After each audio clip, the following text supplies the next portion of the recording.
So today I'm about to show you how to switch to Zen mode in Flowith.io. First, open Flowith and launch any of your active project canvases. To clear away the clutter, look at your toolbar and click the Zen mode icon, which looks like a small maximize expand square or focus ring. Alternatively, you can use the built-in keyboard shortcut by pressing Command plus on Mac or Control plus on Windows. Instantly, the sidebars, control panels, and node configurations will slide away, leaving you with completely clean canvas focused entirely on your core workflow.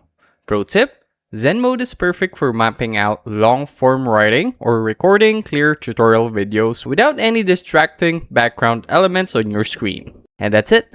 That's how to switch to Zen mode in Flowith.io. If this helped you out, make sure to like, subscribe for more quick tutorials like this, and comment down below what other topics you want me to break down next. I'll see you on the next one.